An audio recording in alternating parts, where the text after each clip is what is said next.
बार जो कोशिश की जा रही है, अलग अलग जो कई नई बातें निकल कर आई हैं, उनके विस्तार से आपको हम जानकारी देंगे। लेकिन सबसे बड़ी महत्वपूर्ण सूचना यही है कि 7 चरणों में जो मतदान है वो कराया जाएगा। जी हाँ, और खासतौर से 19 अप्रैल से लेके पहला जो आखिरी चरण होगा 1 जून को होगा। 4 जून को जो मतगणना है वो की जाएगी। जो मोटी मोटी बातें हैं इस प्रेस कॉन्फ्रेंस की वो आपको बता देते हैं कि कैसे 7 चरणों में जो चुनाव है, लोकसभा चुनाव वो संपन्न होगा। आम चुनाव 2024 का जो ऐलान है वो कर दिया है, चुनाव आयोग की तरफ से ऐलान किया गया इस प्रेस कॉन्फ्रेंस में, जिसमें 7 चरणों में जो लोकसभा चुनाव है वो कराया जाएगा। अलग अलग चरण होंगे और कई ऐसे राज्य जिनमें 3 चरणों में भी होगा।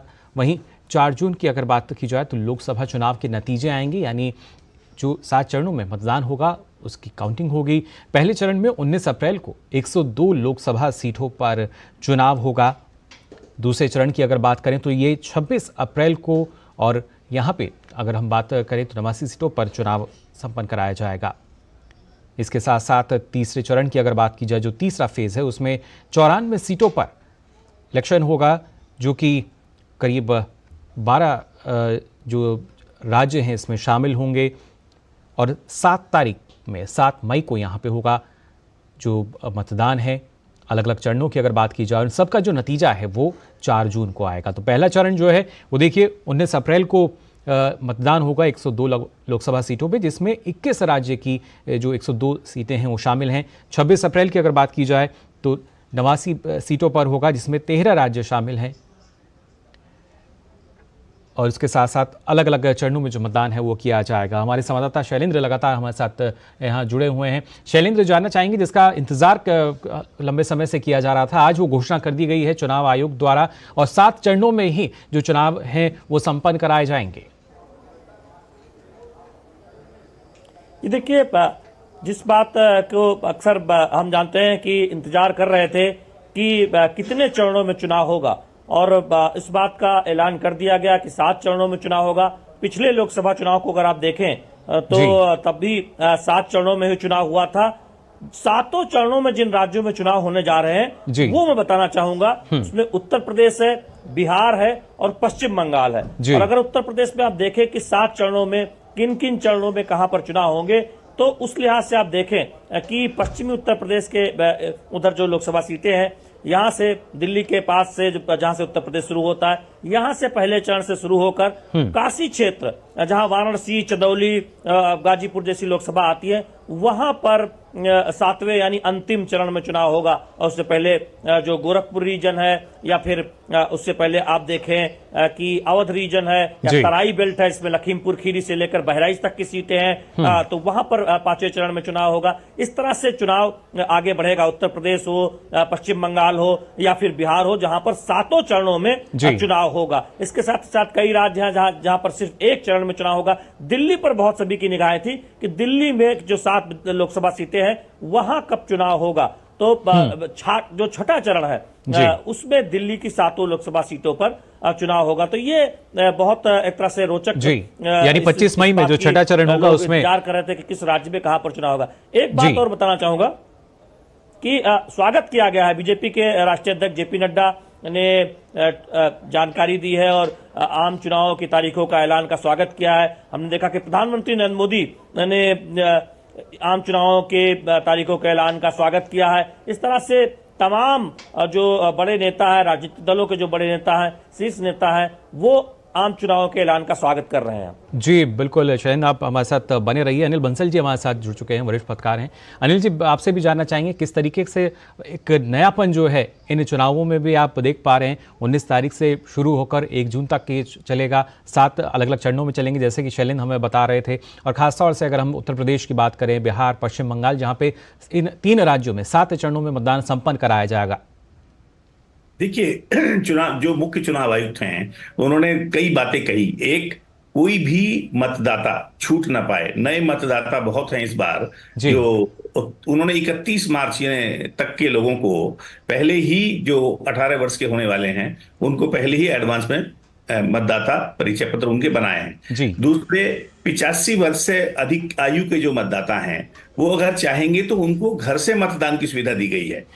हर मतदान केंद्र पर ऐसे मतदाताओं के बारे में जो चुनाव की मशीनरी है वो घर जाएंगे, उनसे सहमति लेंगे कि वो मतदान केंद्र पर आना चाहेंगे या अपने घर से ही मतदान करना चाहेंगे। तो ये कोई छूट ना पाए। 97 करोड़ मतदाता हैं कुल, जो दुनिया में उन्होंने बताया कई महाद्वीपों पर भी मिलाकर जोड़ लें तो इतनी संख्या नहीं है। दुनिया का सबसे बड़ा लोकतंत्र और सबसे बड़ा चुनाव। तो 97 करोड़ मतदाताओं में वो बार बार अपील करते रहे कि ज्यादा से ज्यादा लोग आए। हमने 10.5 लाख मतदान केंद्र बनाए हैं सुदूर पर्वतीय क्षेत्र, नदी पार करके, कहीं भी कठिन से कठिन इलाकों में, ताकि जनतंत्र के इस उत्सव में ये जो प्रक्रिया है निर्वाचन की, इसमें सब लोगों की भागीदारी हो, कोई वंचित ना रह जाए, कोई छूट ना जाए। विकलांग हैं, दिव्यांग हैं, उनके लिए सब तरह की सुविधाएं, व्हील चेयर, उनके लिए जो मतदान केंद्र तक पहुंचने का स्लोप्स हैं, ये सब चीजें चुनाव आयोग ने फोकस। ड्रिंकिंग वाटर हर मतदान केंद्र पर होगा, टॉयलेट्स होंगे, वहां कूड़ा कचरा छोड़कर नहीं जाएंगे, इसका साथ खास तौर पर ध्यान रखा गया है। तो निश्चित रूप से जो बदलाव है और जो प्रक्रिया है, किसी को और कई तरह की उन्होंने, और जो माने हेल्दी ट्रेडिशंस हैं, एक दूसरे पर लांछन ना लगाएं, बिलो द बेल्ट अटैक ना करें, व्यक्तिगत बातें ना करें, तो बहुत सारी बातें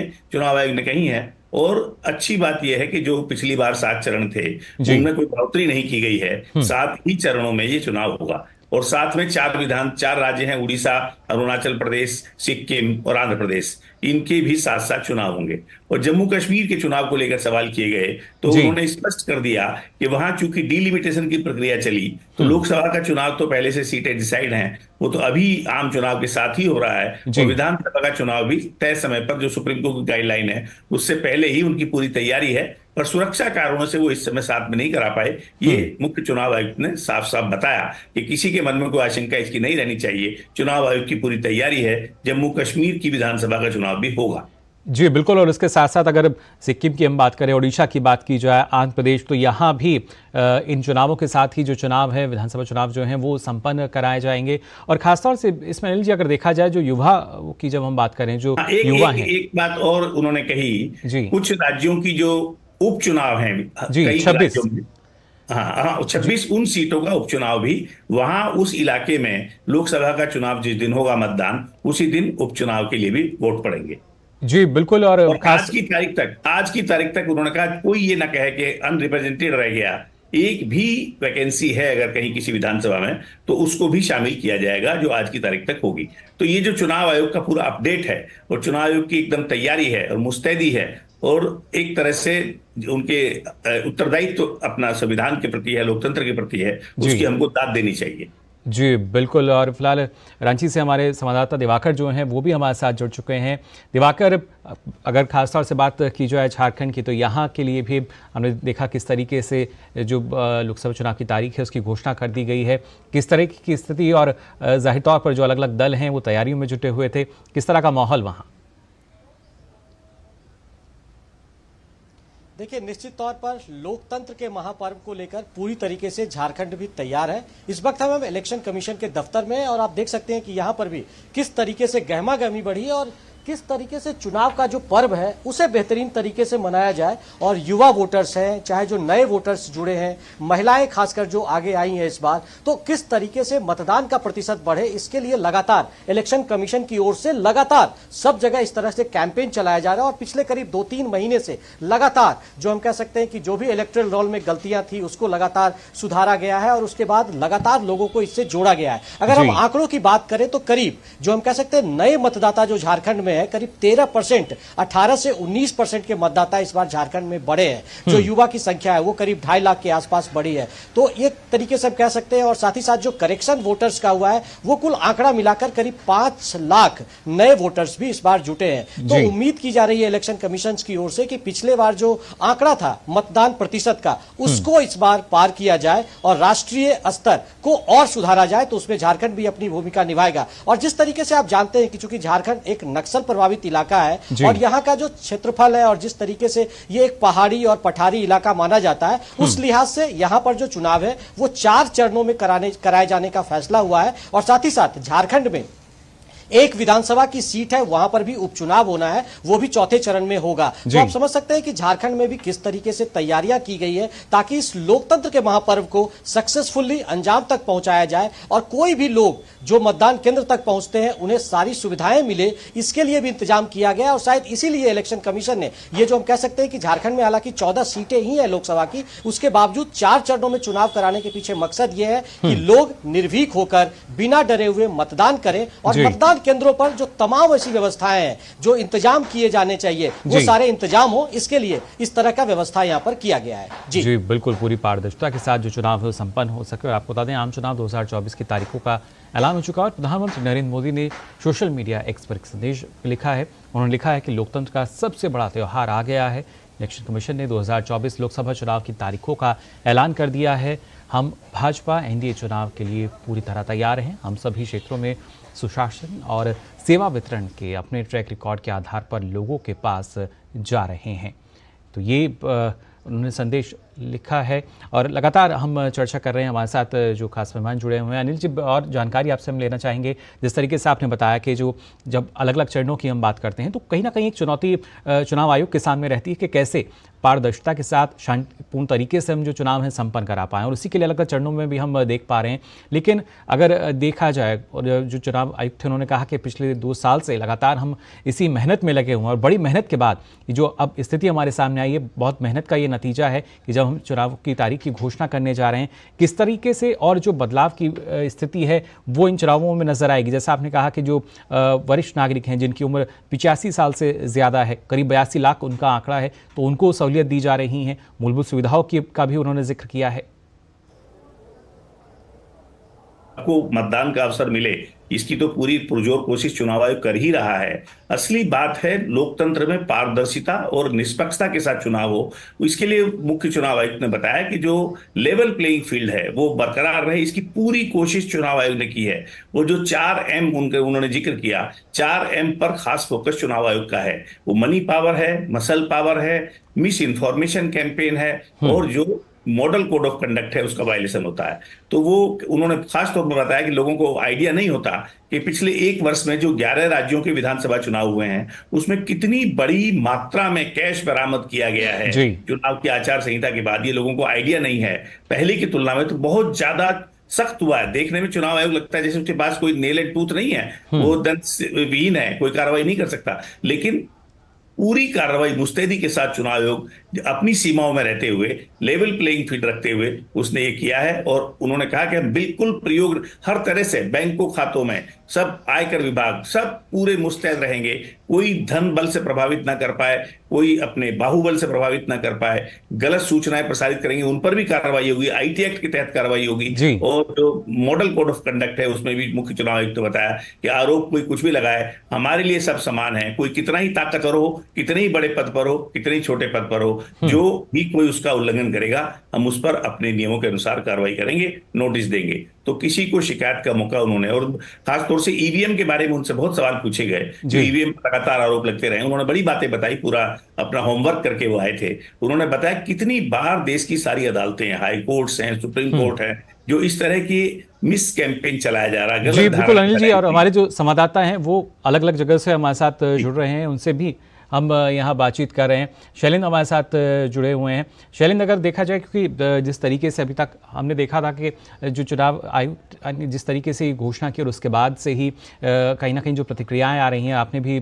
जिसका जिक्र किया था, चुनौती जो है वो सबके सामने है, चुनाव आयोग के सामने, कि कैसे पूरी पारदर्शिता के साथ जो चुनाव है वो संपन्न कराए जाएंगे। वहीं राजनीतिक दल जो हैं उनसे भी एक अपील उन्होंने की है कि ये कोशिश करें शांतिपूर्ण ढंग से जो चुनाव है वो संपन्न हो। ये देखिए, निश्चित तौर पर लोकतंत्र का सबसे बड़ा महापर्व है और दुनिया के सबसे बड़े लोकतंत्र का सबसे बड़ा महापर्व है। तो ऐसे में जिम्मेदारी न केवल चुनाव आयोग की बल्कि राजनीतिक दलों की भी है कि वो जो मॉडल कोड ऑफ कंडक्ट है उसका पालन करे। और जब हमने देखा कि लोकसभा चुनाव की तारीखों का ऐलान किया जा रहा था, तो इस तरफ इशारा भी मुख्य चुनाव आयुक्त ने किया कि कुछ जो इस तरह की स्पीचेस दी जाती हैं, इस तरह की बयानबाजी की जाती है, उसका ध्यान रखा जाए। और पुराने जो इस तरह के वाकये रहे उसका इलेक्शन कमीशन ने उस हिसाब से एक तैयारी की है। तो ये एक बहुत बड़ा संकेत है उन राजनीतिक दलों के नेताओं को जो कुछ इस तरह की बयानबाजी करते हैं, जैसा कि हमने पिछले लोकसभा चुनाव या कुछ विधानसभा चुनाव में देखा। उसके बाद चुनाव आयोग को उन्हें नोटिस जारी करना पड़ता है, चेतावनी देनी पड़ती है। कई बार तो कुछ स्टार प्रचारकों को एक तरह से प्रचार से रोक भी दिया जाता है, क्योंकि उस तरह के बयानबाजी करते हैं। इतना सख्त कदम उठाना पड़ता है चुनाव आयोग को। तो ऐसे में ये संकेत है राजनीतिक दलों के नेताओं को कि वो जो एक लक्ष्मण रेखा है, वो आलोचना करें, वो वादे करें, वो जनता को अपनी बातें बताएं, अपने राजनीतिक दल की विचारधारा बताएं, अपने राजनीतिक दल के सत्ता में आने के बाद वो क्या काम कर सकते हैं, उनका घोषणा पत्र क्या है, वो सब कुछ इस बात की जानकारी दे सकते हैं। इस बात को लगातार वो जनता के बीच ले जा सकते हैं, क्योंकि लोकतंत्र का महापर्व है। राजनीतिक दल चुनाव लड़ते हैं, जनता को अपनी बातें पहुंचाते हैं, जिससे कि जनता उनकी तरफ उनकी बातों को समझे। लेकिन एक लक्ष्मण रेखा होती है, उसका पालन करना हर राजनीतिक दल के लिए, उसके उम्मीदवारों के लिए, उसके स्टार प्रचारकों के लिए बहुत जरूरी होता है। और ये संकेत आज जो मुख्य चुनाव आयुक्त ने जो अपनी प्रेस कॉन्फ्रेंस में बहुत स्पष्ट तौर पर ये बात कही है, ये बहुत महत्वपूर्ण है। और निश्चित तौर पर राजनीतिक दलों के लिए भी आप देखें तो लोकतंत्र का ये जो सबसे बड़ा महापर्व है, वो एक बहुत बड़ा मौका होता है, और उनके लिए भी तमाम चुनौतियां भी होती हैं, और साथ ही साथ एक अवसर भी होता है। तो आज से जब ये महापर्व शुरू हो रहा है लोकतंत्र का, तो निश्चित तौर पर उम्मीद यही है कि सभी प्रमुख राजनीतिक दल इसमें बढ़ चढ़कर जो है उनकी जिम्मेदारी है उसे निभाएंगे। हम जानते हैं कि जब प्रेस कॉन्फ्रेंस की शुरुआत हो रही थी और उसके बाद जब प्रेस कॉन्फ्रेंस की समाप्ति हो रही थी, तो जिस तरह से आम जनता, आम वोटर्स बिल्कुल कहीं ना कहीं धन्यवाद देते हुए ये चुनाव की तरफ जी बिल्कुल शैलेंद्र, फिलहाल दिवाकर आपसे भी जानना चाहेंगे, जैसा आपने बताया कि जो नए मतदाता जुड़े हैं झारखंड के लिहाज से, जब हम देखते हैं जो नए मतदाता जुड़े हैं, कितनी महत्वपूर्ण भूमिका होगी उनकी, क्योंकि ना सिर्फ जो वोटिंग प्रतिशत है उसमें तो इजाफा होगा ही, लेकिन एक नई उमंग, एक नया उत्साह रहता है जब हम पहली बार मतदान करने जाते हैं। तो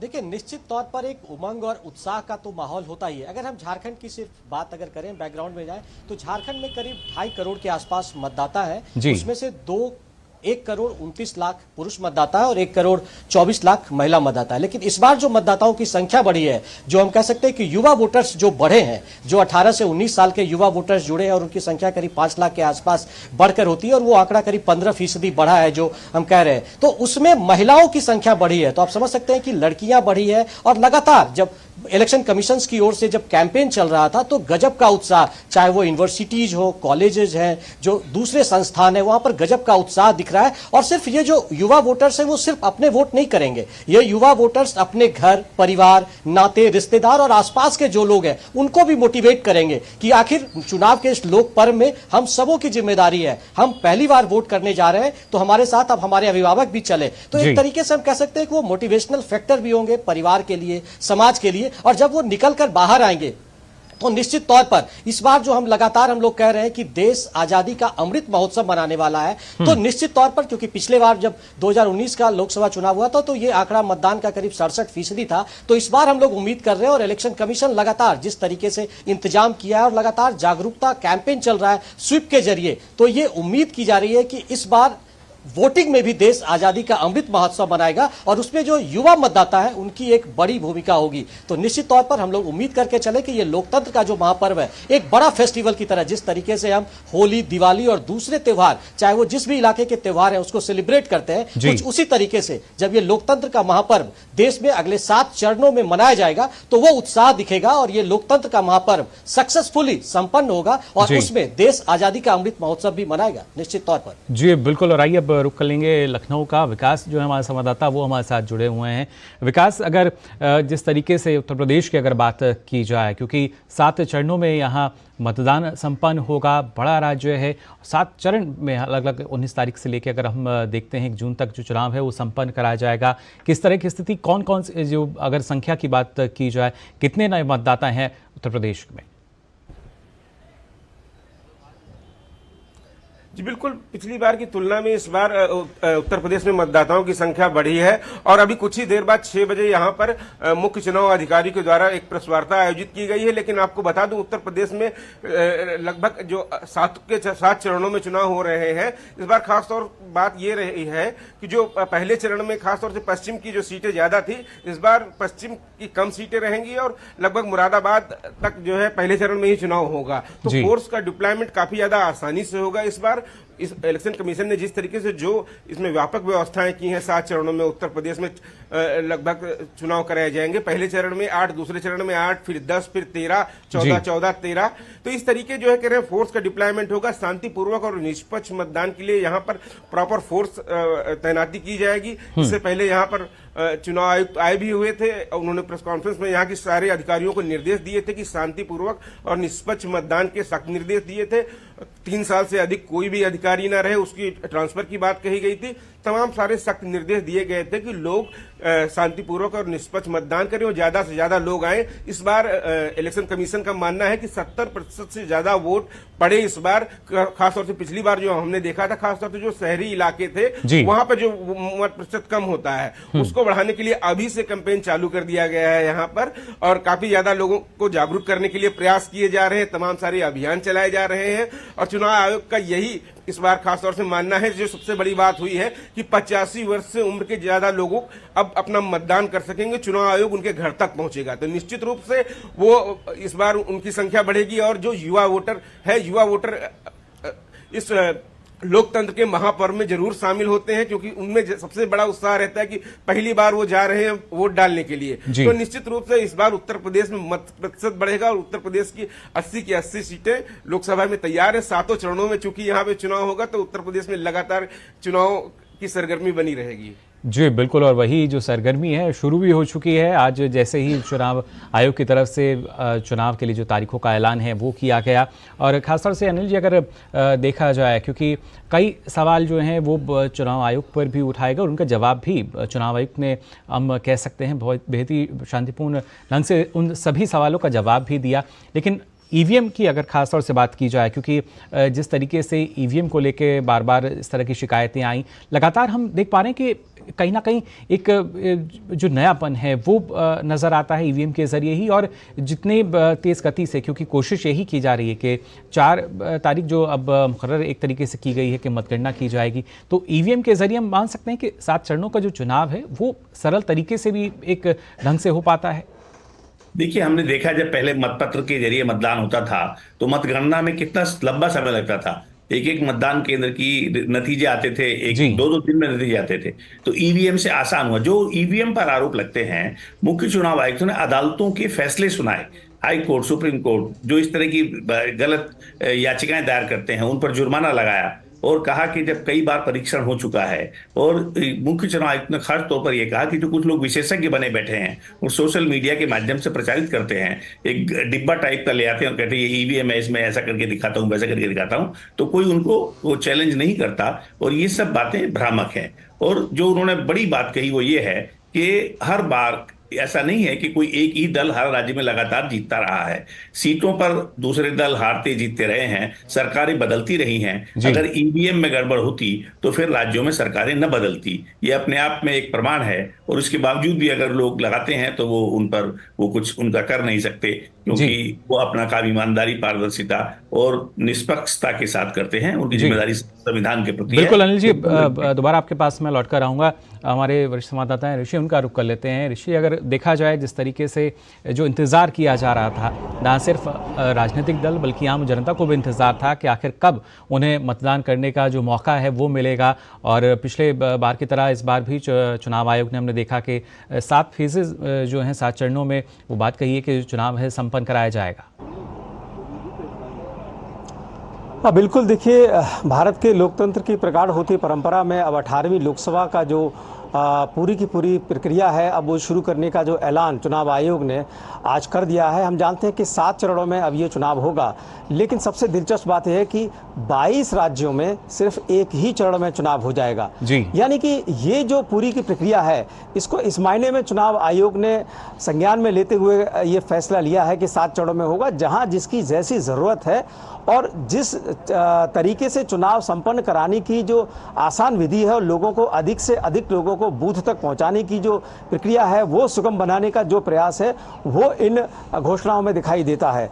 चुनाव आयोग ने इस बात को साफ कहा कि पिछली बार जो 67% वोट परसेंट हुआ था, उनका लक्ष्य है कि इसको बढ़ाया जाए और इस बढ़ते हुए वोट परसेंट के लिए उन्होंने पूरी देश की जनता से अपील की कि आप इस महाकुंभ में शामिल हों और मतदान के जरिए इस बात को सुनिश्चित करें कि भारत की सरकार आपके लिए काम करेगी और आपके द्वारा चुनी जाएगी जी। अब जहां तक चुनाव आयोग से तमाम जो सवाल जवाब किए गए, उसमें बहुत सारे सवाल ऐसे थे जो तीखे थे, लेकिन उनका जो जवाब था वो बेहद संयम तरीके से चुनाव आयोग ने दिया।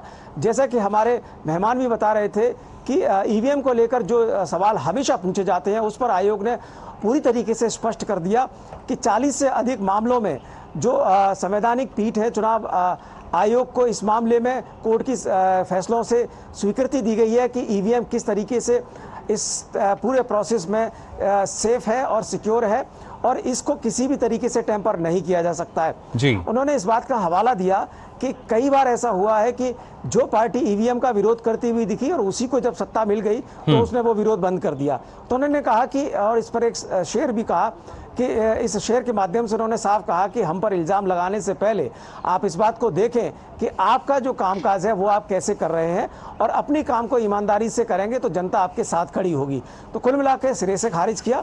दूसरी ओर जम्मू कश्मीर को लेकर जो तमाम बातें अब तक कही जा रही थी और उस पर जो प्रश्न किया गया उस पर भी आयोग ने स्पष्ट किया कि दिसंबर 2023 के बाद ही आयोग को अब तक इस पूरे मसले में समय मिला है और इस पूरे मामले में जब आयोग की टीम जम्मू एंड कश्मीर गई थी तो वहां पर जो मशीनरी है चुनाव के लिए जो उपयोग की जाएगी उसके द्वारा असमर्थ था और आयोग ने इस बात को महसूस किया कि फ्री एंड फेयर इलेक्शन कराने के लिए अगर लोकसभा चुनाव के बाद वहां पर चुनाव कराए जाएंगे तो ज़्यादा मुफीद रहेगा और इस बात की उन्होंने घोषणा की कि जल्द ही लोकसभा चुनाव के बाद वहां पर चुनाव करा लिए जाएंगे।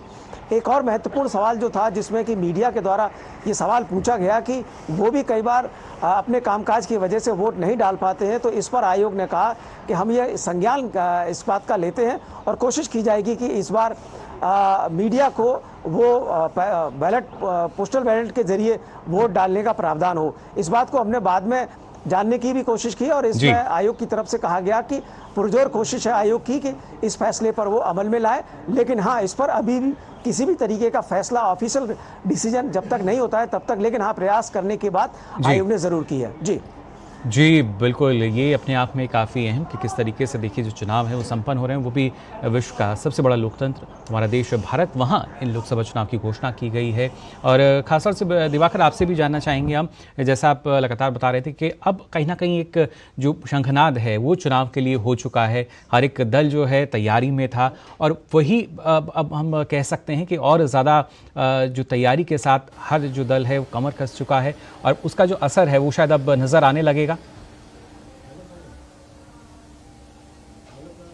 देखिए, निश्चित तौर पर जैसे इलेक्शन कमीशन ने अपने प्रेस कॉन्फ्रेंस में साफ तौर पर कहा कि पूरी दुनिया की नजर जो है वो भारत के इस चुनाव पर है, तो आप लोकतंत्र के इस महापर्व को लेकर समझ सकते हैं कि पूरी दुनिया कितनी संवेदनशील है और सबकी निगाहें इस पर टिकी हुई है। और लगातार अब पिछले कुछ दिनों से अगर हम बात करें तो एक तरीके से जिस तरीके से इलेक्शन कमीशन लगातार चुनाव को बेहतर तरीके से, पारदर्शी तरीके से अंजाम दिया जाए उसको लेकर तैयारियों में जुटा हुआ था, वो झलक यहाँ पर दिखने लगी है। साथ ही साथ पॉलिटिकल पार्टी, चाहे जो भी राजनीतिक पार्टियां हैं, चाहे भारतीय जनता पार्टी हो, कांग्रेस हो, झारखंड मुक्ति मोर्चा हो, आरजेडी हो, तमाम पार्टियां एक तरीके से यहाँ पिछले हम कह सकते हैं कि 1-2 महीने से लगातार जो अपने कार्यकर्ता सम्मेलन का दौर चल रहा था, तो लगातार वो भी अपनी तरीके से ये कोशिश कर रहे हैं कि लोकतंत्र के इस महापर्व में अपनी बात वो रखें और साथ ही साथ मतदाताओं से भी वो अपील कर रहे हैं कि ज्यादा से ज्यादा संख्या में वो मतदान केंद्रों तक पहुंचे और अपने मताधिकार का इस्तेमाल करें। तो हर कोई अपनी ओर से ये कोशिश कर रहा है कि लोकतंत्र के इस महापर्व में लोग अपनी भागीदारी दिखाएं और दुनिया को जो नजर भारत के लोकतंत्र पर है कि किस तरीके से